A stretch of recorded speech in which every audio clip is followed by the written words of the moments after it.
Nikhil, I mean, with any set of guidelines, there can be some back and forth, but I'm hearing an overwhelming amount of concern and anxiety. Now, of course, I should say it is nobody's case that the digital space can remain entirely unregulated.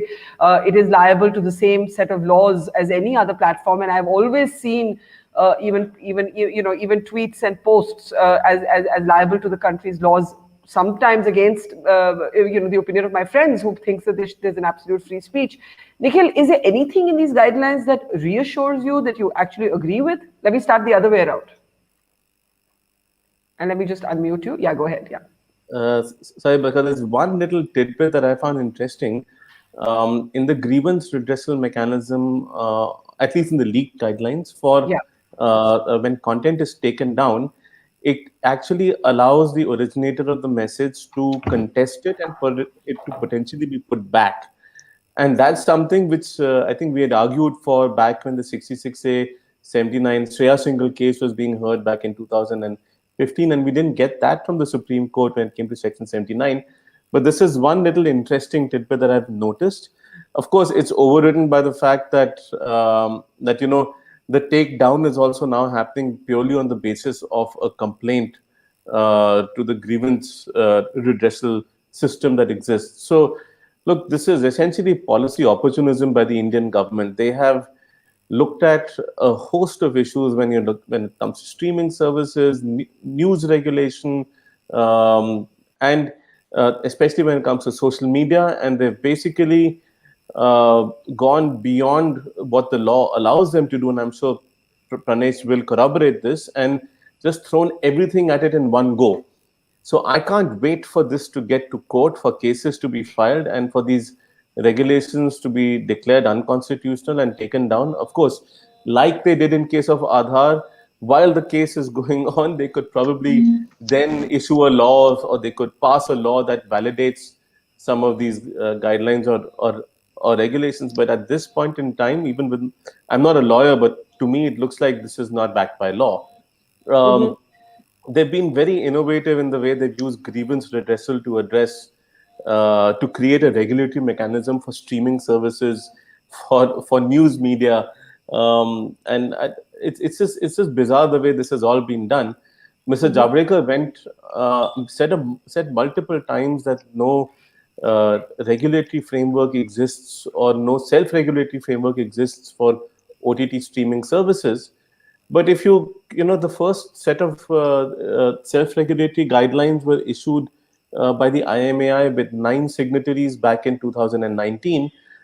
Just last year, in I think July or August, 13 OTT streaming players signed off on a fresh set of guidelines, and they issued operational guidelines just a couple of last week. So there has been activity, they exist, but it's just that Mr. Javadekar probably can't see it, or he doesn't like it.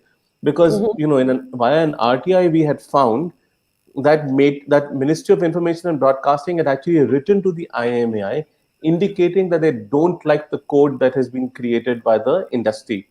So this is just the government using the IT Act, misusing the IT Act to impose a set of guidelines that they want, as opposed to a self-regulatory mechanism which they had supported all this while, but they didn't like what they got. So that's one part of it. I also don't think there's any backing of law for traceability. These are due diligence guidelines, and effectively what's supposed to happen is these are things that companies are supposed to put in their terms and conditions.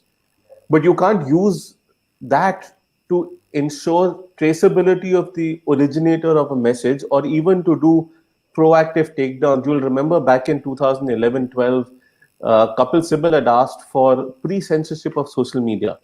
And there was a huge backlash against this. Proactive takedowns, proactive monitoring is basically surveillance and takedowns.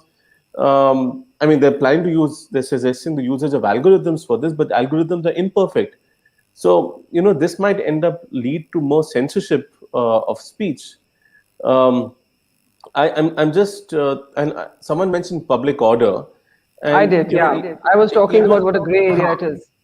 Yeah. So even when you look at what happened with the Twitter face-off, one thing to notice is that even though the accounts were reinstated by Twitter and the tweets were back up for especially the Caravan and many of these others, there was no direct impact on public order. There needs to be a rational nexus between what someone says and what activity takes place for there to be a public order issue identified for a particular act of speech.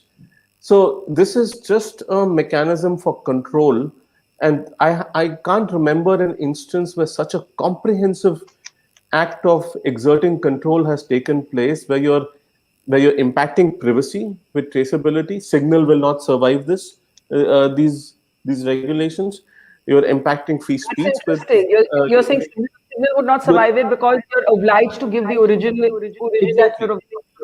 Exactly, but I'm saying you have never seen such a comprehensive attack where you're on freedoms, where you're looking at privacy being attacked, you're looking at free speech being attacked. You're also seeing creative expression being attacked, and Right. of course the ability of journalists to report, or of publishers to publish. So significant amount of control through what? Through rules that have no backing of the law. I mean, I'd love to see this go to court, and I don't think the government will be able to defend this. I don't know what Paresh thinks about this.